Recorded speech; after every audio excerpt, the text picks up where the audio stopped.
Hi guys, how you doing?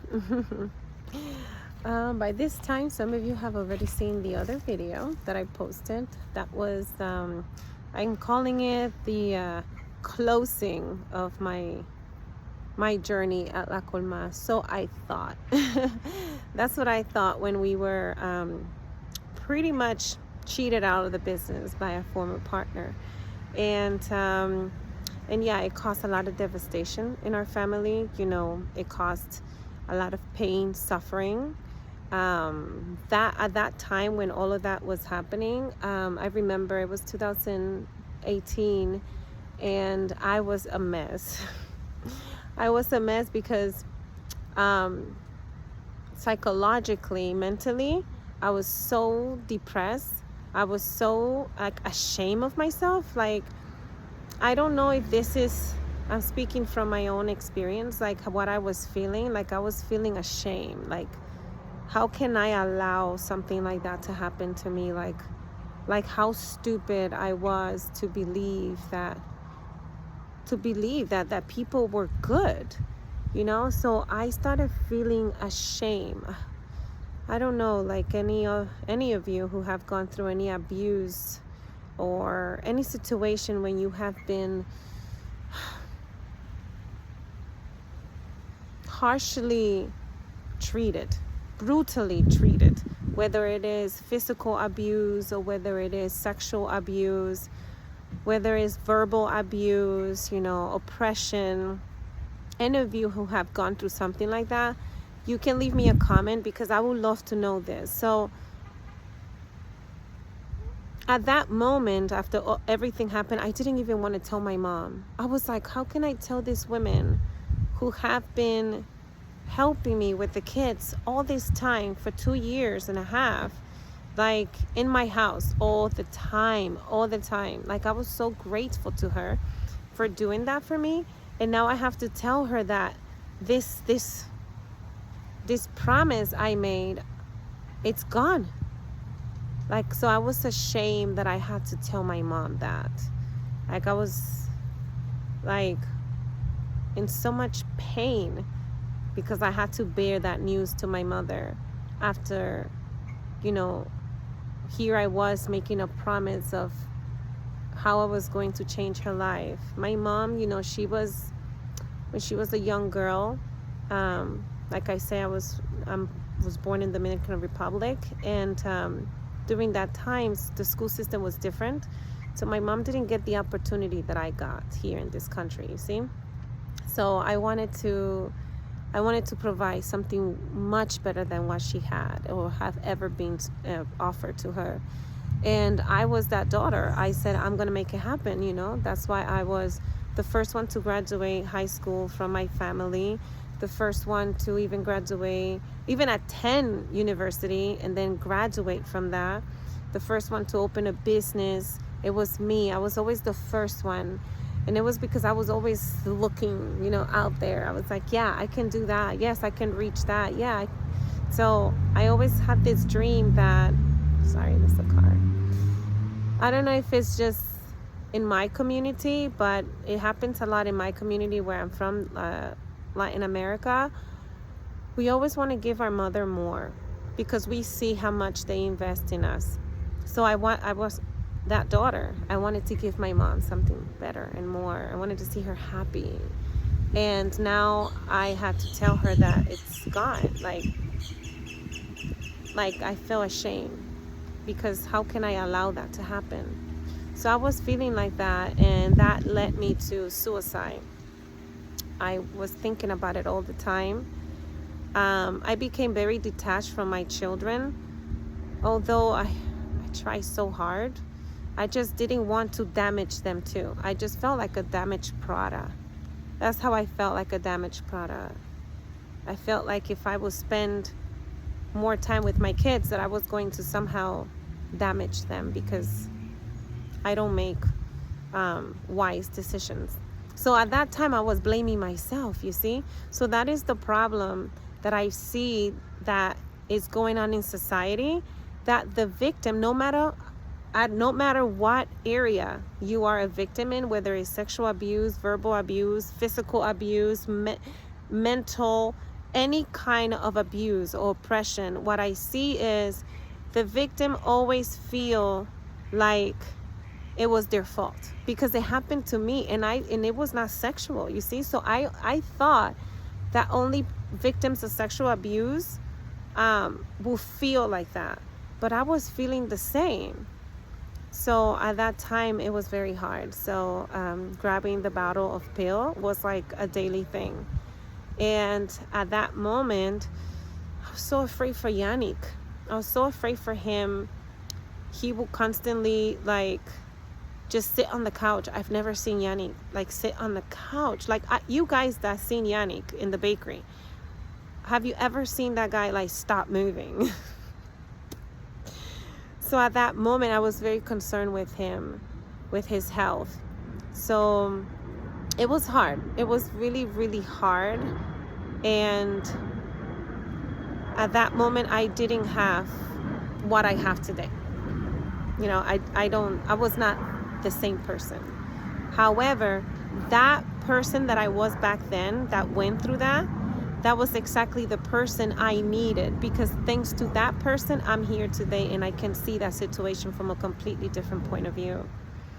So for any of you who are going through situations like that, just know that that version of you that is going through that right now is exactly the version that you need in order to take you into the next version of you. So don't judge it. Don't feel ashamed for it. Don't feel ashamed for the decisions you've made. Don't judge yourself for those decisions. In the contrary, what this is showing us, like what I went through, La Colmar is showing us that there is a problem in our society. There's a problem. There's a lack of principles in our society. There's a lack of values. And I don't mean value in money. We need to stop with that. That is not where your value is. Your value is in your heart. And what kind of person are you? Are you a kind of person that when something is done wrong, you're going to stand up for the truth? Or are you just going to turn your face around and be like those people that did that to me and get paid to contribute to that? You know, that is where the value is. It's not in your money. Money is nothing but a tool. And instead of using that money to do amazing thing and make the world a better place, these people are using their money to destroy it. You know why? Because inside of them, they are destroyed. You can only give out to the world what is within you. It is the law of correspondence. What as outside, so within, as up, so is down. It's just what it is. And that energy just keeps on going and flowing and flowing. So this world is completely in darkness because it didn't take one man to do that. And when I tell you the second part of La Colmar, you're going to come to understand that it took more than one person. So that tells me that this world needs help. It needs help because how can things like that happen? Like the things that happened to me. I'm sure the things that happened to you. I've met so many people in this town that told me similar stories than mine. So you don't know what's happening out there because everybody's quiet. But if one of those people would have spoken before, I would have come across that and have made a better decision. But at that moment, I was not mentally equipped to understand that you shouldn't, that at that moment, trusting my former business partner was going to be my detriment because that man was not like me. You see, I thought he was going to be like me. I will never do that to somebody. If I tell you I'm going to do something, I'm going to freaking do it. It might take me time, but I'm going to get it done. You see, this man, he promised something and he couldn't keep that promise. Not only did he not keep that promise, he made an what is it called? An article in this contract that will deceive me. And that's exactly how he did it. So everything was perfectly orchestrated. Because the reason why he put that clause there in the first place is because he knew he was going to use it. Because me looking at it from where I am today, I will never put a clause like that to anybody. Because if I'm not going to use it, then why am I going to put it there? Right? That clause was not fair to anybody. Because there was time and sacrifice that was put into this project that neither Yanni, neither I received back. In the contrary, what happened is after that mess that he did with us there, you know, we wanted to come back. You know, we needed something to get us out of the house because we were probably going to kill ourselves. It was either him first or me, but then I couldn't do it because my mind will go back as to who am I going to leave my children with. I can't trust nobody to raise my kids. And I didn't want to leave that to my mom. I was like, no. So then I will always change my mind and, you know, stay. And that was the best decision that I made. It was the best decision because now I am where I am today, and I understand what's happening in the world. I can see it so clearly. You see? So in the next video, I'm going to take you into what happened after La Colmar, you know?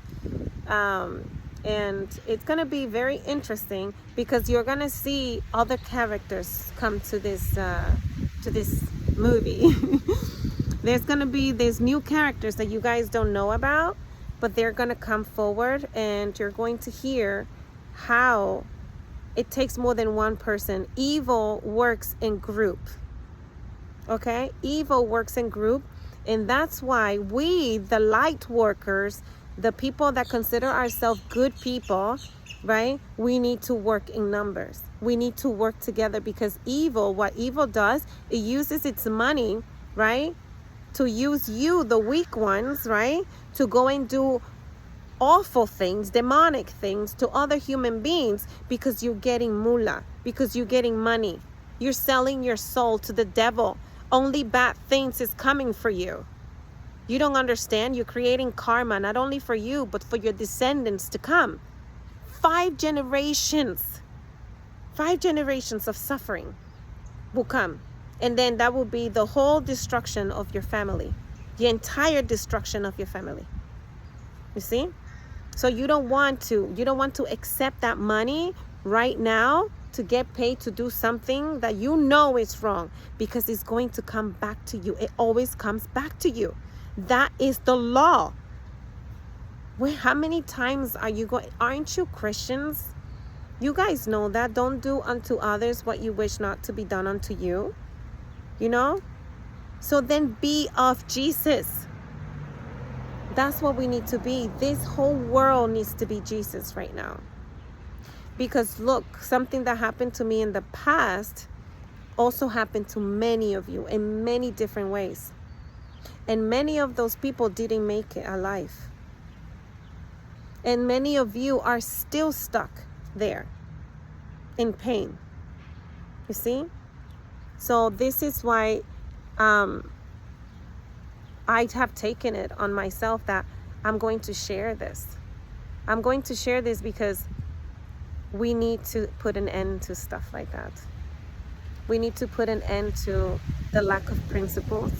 We need to put an end to that belief that to make money, you have to step on somebody else, that to make money, you need to steal, that to make money, you need to cheat, that to make money, you have to corrupt other souls. We need to change that in our society, because look what is happening to the world. My case is not an isolated case. Many people, and like I said, I have met many of you who have told me your story, and they're very similar, not only in business, but also in relationships, where those situations happen when you're being abused by your husband or your wife, you know? So we need to return home.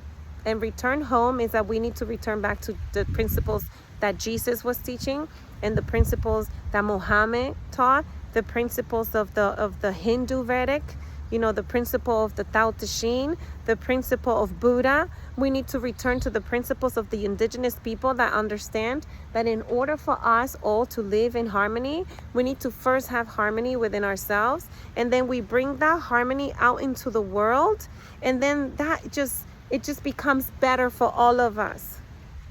The only reason why the world is the way it is because there's people that have a lack mentality, that believe that in order for them to be happy, they need to acquire all this material things, you know, and then in the journey of getting to those material things, they forget that they are a part of God.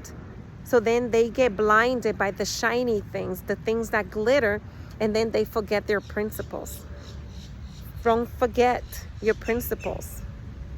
Don't do unto others what you wish not to be done unto you. And thyself is God. So if what you're doing is not of God, then stop doing it. Stop doing it. It's not of God. You don't want to do that. Because when you do something that is not of God, right, then you're doing a deal with the devil. And when you do a deal with the devil, nothing good's come out of it. You know what the devil does? The devil, it gives you all those shiny things, so you think that you're successful. So you think that you're good. Oh, I'm happy. But guess what? The devil has to keep on giving you things because it wears off. Happiness is not, it's not outside of you. It's an internal thing. And no material object that you ever are going to purchase is going to give you the happiness that is the true happiness from within. So in doing that treaty with the devil, you're already creating karma for yourself and everybody in your family. You see? And with that karma that you go around, then you give it to other people. Like what those people did to me. Mr. Ed Mullen, he unleashed a karmic cycle in my life.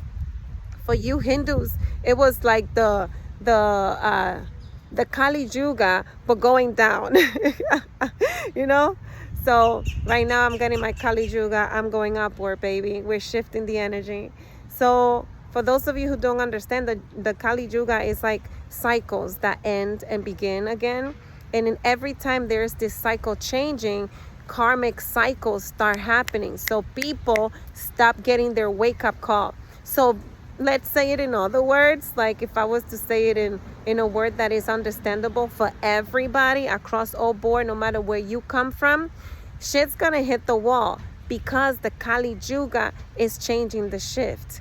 The cycle's coming to an end. So when there's a cycle coming to an end, those things get revealed. So Mr. Ed Mullen was one of the first person that activated that for me. And thanks to that, although very painful, horrible, so painful. However, it was the beginning of something new, a new person in me. I had to go through the pain that I went through. Like I said, it was every day thinking about suicide. And it was so hard, you know? So for my babies, my kids, thank you very much. Thank you very much because you kept mommy here. You know? Thank you. And for those of you out there, I got emotional because they really did. They really kept me here because I couldn't think of anyone that can care for my children better than I can. So I kept myself here, and that was the best decision I made. And like I said, it was like climbing up a mountain and you have a bunch of bags full of rocks behind you. So I had to do that. And it was beautiful. It was beautiful. I had to learn so much about myself. But it was worth it. So thank you very much for listening. In the next video, I'm going to give you what happened after La Coma, the first time. So now I'm going to go back to 2018 next time. Thank you guys. And remember, for those of you who are thinking suicide, for those of you who feel like you're lost, for those of you who feel like your Kali Yuga is here and you're like, fuck, things is hitting the wall, I don't know what to do. Just know that you at that moment are being asked to be your best self, okay? Whenever that's happening, it's because it's doing an awakening. You're getting woken up. Your floors are shaking because it's asking for you to change. So, okay, hang in there tight and take my story as a way to understand that everything that happens to you in life is perfectly designed by God and yourself in order to help you develop the tools you're going to need to get to that destination that you want to be in, okay? So whenever you think of a higher version of yourself, like it's pure in its image, you are on that journey. And in order to make it to that journey, you're going to pick up different tools on your way there that you're going to be needing when you are on your way there. You get it? So that experience with my ex-partner was one of the first experiences that took me in that direction. So find out which one's yours, and if you feel comfortable enough, you can share it with me or email me, because I would love to hear it. Thank you. Ciao.